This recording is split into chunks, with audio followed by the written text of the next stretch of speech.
Matt, let's get into our next segment. We're probably only going to do one more segment. We'll push the Will It Work segment back probably a week, or maybe we'll do it at some point later this week. But let's talk about Kyler Murray, because Kyler Murray got his big contract. Matt, what do you think about this contract? And do you want to go over the details for the people that haven't seen the massive deal? Yeah. So I can go over the deal. So I have it pulled up right here. Basically, contract is a 5-year, $230 million deal.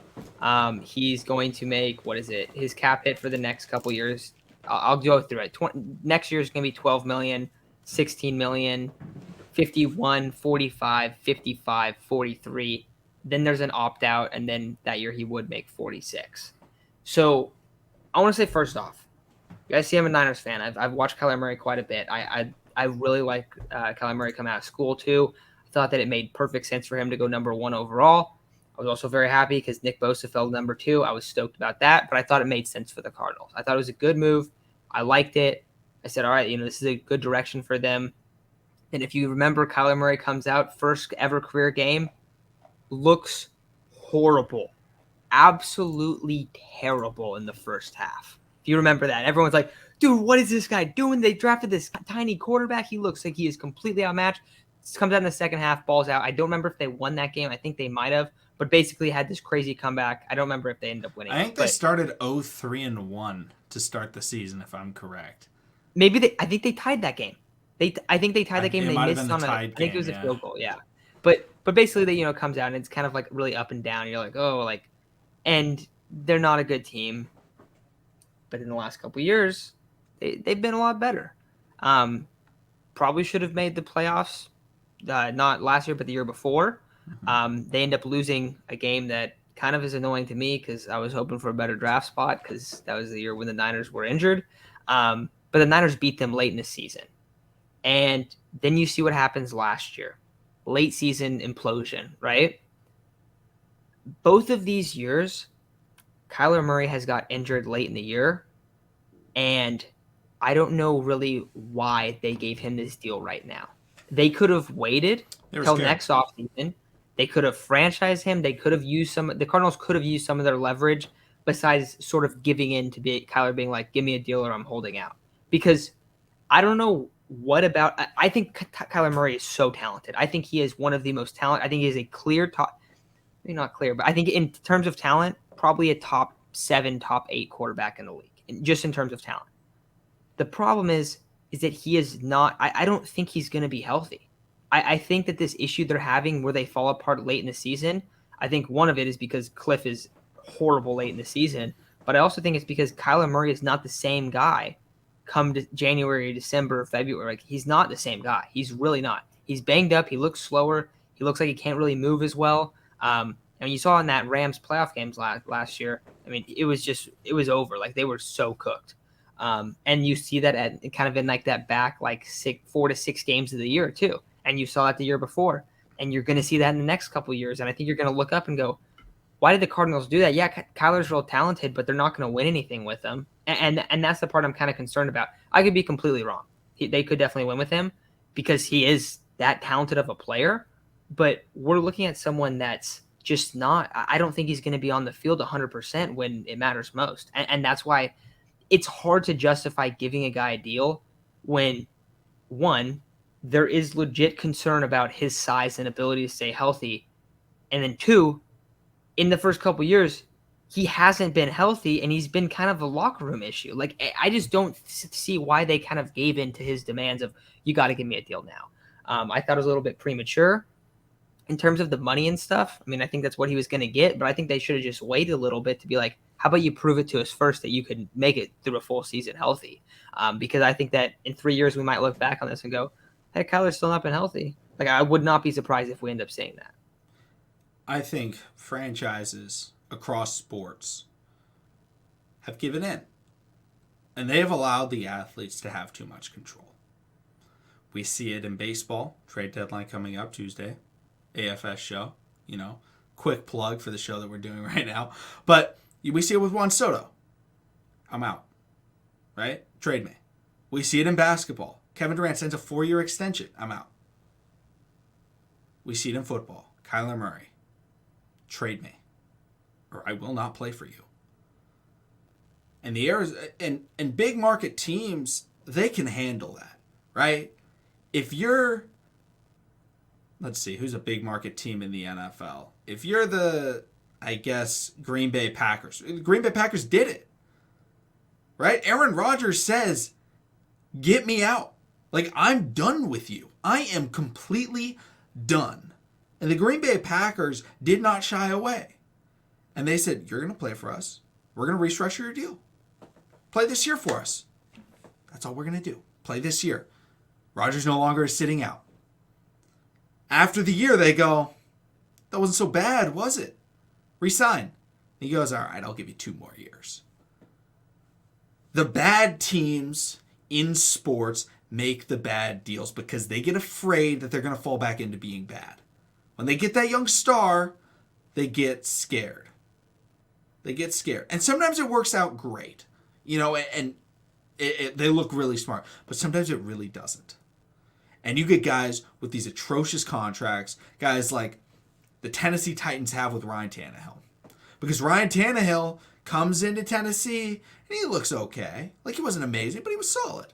And they were like, here is a maximum deal, please stay. Please stay. Like, no.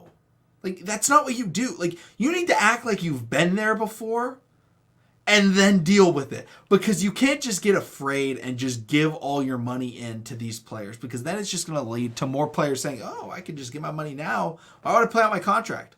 Why would I keep playing if I can get my contract 2 years before my contract ends? He's forcing an extension. 2 years. And he's saying, oh, I actually really wanted to play in Arizona. No, you didn't. You don't want to play in Arizona. You want money. And you knew that you keep having season-ending injuries. You keep having them. You keep having these big injuries, Kyler Murray. And he goes, I need my money. I need it because I can't play a full season. And I'm not going to get as much money in 2 years when I've had more injuries because I keep getting hurt. I don't think it's fully Kyler's fault. They haven't had great offensive line play. It's not. I'm not blaming Kyler, for his health. But he keeps getting hit and he keeps getting sacked. He plays in a tough division with Aaron Donald and Nick Bosa. Like, this is tough. But he's like, oh yeah, I'm scared because in 2 years I'm not getting as much money because I'm probably going to keep getting hurt because I keep not getting any offensive line play. So keep me. I think this is a horrible deal because I don't see it working. And the Cardinals fans and the Cardinals media, all the media things that I see when they're ranking coaches, Cliff Kingsbury's always in the top 10. He's always ranked high for me. And I'm looking at it like, why? What has he done?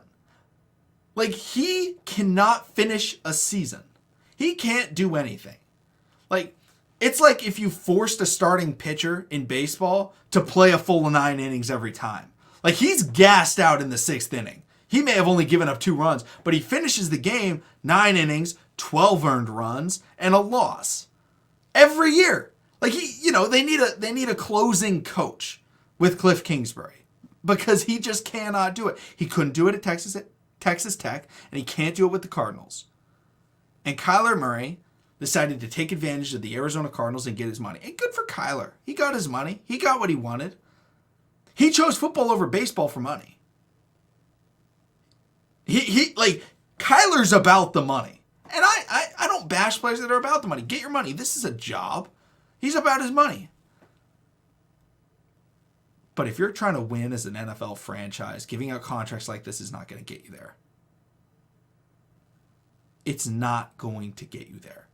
Giving a quarterback that keeps having injury problems, that can't finish a season, even if he's healthy, he's not finishing the season well because he's just not playing well, or he's injured and he can't finish the season. It's one or the other. That's the most important time of the year. Would you rather have a quarterback, Matt, that plays great football weeks 1 through 6 and sucks the rest of the year? Or would you rather have a guy like Joe Flacco who would go out and play weeks 11 through 18 like the best quarterback that you could possibly have on your team? I think it's pretty easy. However, I do want to bring up something. I don't think the lack of performance in the second half is necessarily a Kyler Murray problem. Oh, that's totally fair. And I think it's and also saying that a lot of the times he's been hurt, like you said, like they're like season ending. They're not really season ending, but they're just enough to make him not as athletic and not as effective. Yeah. And then you look at the Cardinals supporting cast, and it's not very good. That's why I think this contract is destined to fail. Is it a bad contract for the Cardinals? Yes, I think so. Is it a good contract for Kyler Murray? Hell yeah, I think it is. Yeah. Because I think that he, like you were bringing up, like I'm afraid, like the big concern with him is, dude, you could get banged up. And that's probably why he was in a spot like, dude, you guys are either going to pay me or you're going to trade me because you haven't put anything around me besides you went and you got me Nuck. And now you got me Hollywood. So, like, okay, there you go. Oh, you can't put anything around me. Yeah. AJ Green.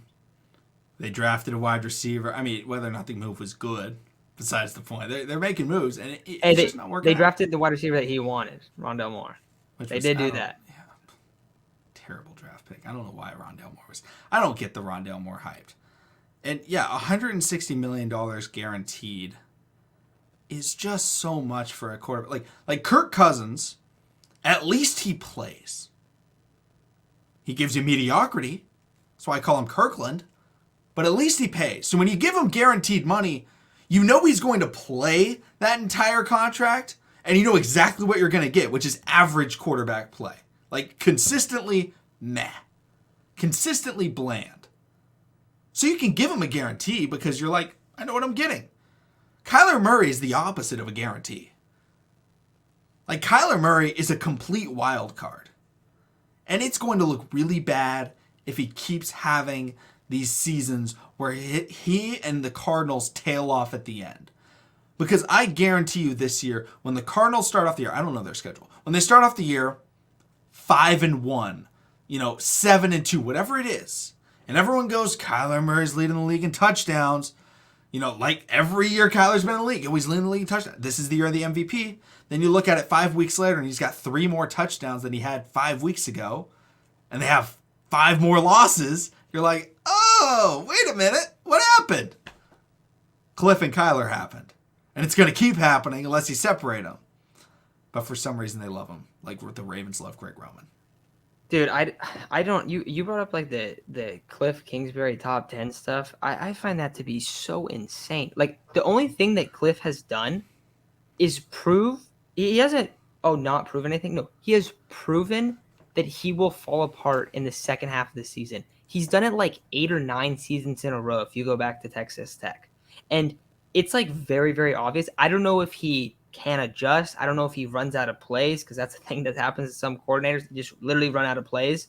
I don't know which one it is. I don't know what it is. But there's a very clear – maybe it's the pace of play that he plays with where it's just like guys are just completely gassed by the end of the season and the defense is beat up. But, dude, it is – like that is what he has proven, that he is not good. He's proven he is not good. And so I just find it crazy. Because, like, if you're running into the same problem every single year, then the problem is it's likely you. It's not Mahomes or Kyler Murray that are, falling apart in the second half. I really don't think that's the case. I think it is literally just on Cliff. He's bad, dude. It's crazy that he gets ranked as, like, a top 10 guy, even, like, an above average, even an average coach, dude. He's got to be, like – and the thing is, he's a great quarterback evaluator. Bring him into your scouting department, have him pick the quarterbacks, right? But I don't know about Cliff as a head coach. I just think that we've seen year in and year out exactly what's going to happen. 49ers this year, they play him late in the season. When I saw that in the schedule, I said, hell yeah, we've lost the Cardinals. Lost to him twice last year. Lost to him week 1 the year before that. I would much rather play them late in the season. My confidence level is a lot higher playing the Cardinals in December than it is in September. It is completely night and day. So I don't have a lot of faith in this contract.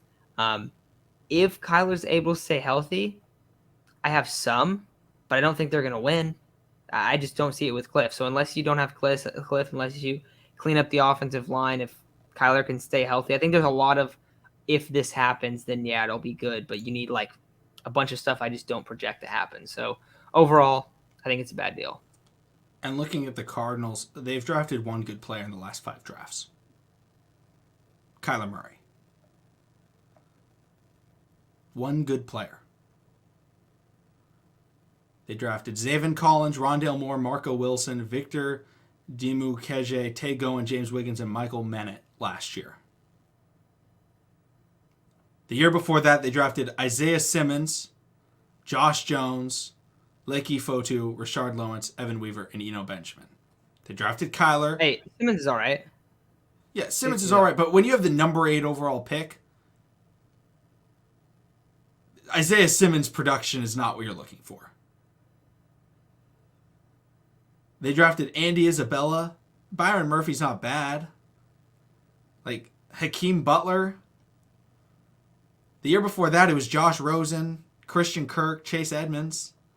The year before that was when they drafted Hassan Reddick and Budda Baker, which is really good. But like since what you're telling me is that the real question is, how does not only Cliff Kingsbury have a job, but how does Steve Keim have a job as well? Yeah, like you're giving Kyler an extension, and it's like, okay, because this shows the fear, because they can't bring in talent. They very obviously cannot bring in talent. And I do not like their draft that they had this year at all. I like Jesse Lukita, but he's a 7th round linebacker. Trey McBride is okay as a tight end. But like, they are not bringing in talent, and it shows that they're terrified of losing him because they know when they have the number 1 overall pick, they're probably not going to get, another great player. And so it shows that they panicked. And they got put in a situation and they said, we have to give him to you because we don't want to have another Josh Rosen. It's bad. Matt, do you have anything else to add onto this show? No, I was gonna say I think it might be time to call it a night. Wrap up the first ever America's Finest Sports episode. Yeah. Excited to do it. Excited for next Monday. I will be on tomorrow doing Friar Talk here, so it's gonna be fun to do that. But yeah, looking forward to doing it. First night. I see who is it? Johnny Rocket. Johnny Rocket's been hanging out with us in the chat the whole time. The lone guy on YouTube. So appreciate the support, man. But yeah, looking forward to doing this. Gonna be doing AFS probably, I think it's 4 nights this week and then probably 5 nights moving forward after that. Should be our live streams around this time every night, but we'll be sending out a schedule a bunch. So if you guys follow us on social media, either of us will probably be posting it out for quite a while until we build up the AFS social medias. But thank you guys for listening. Been super fun tonight. Yeah, absolutely. Thank you guys for watching, especially on YouTube, coming through to the brand new YouTube channel. If you're watching on TikTok, next time we'll have it where Matt and I are both live. This was our first time ever trying to attempt a live stream together, which is why, we had a little bit of technical difficulties. But thanks, guys, for coming through. I'll be live on Wednesday talking basketball. So thanks, everybody, and we'll see all of you again next time.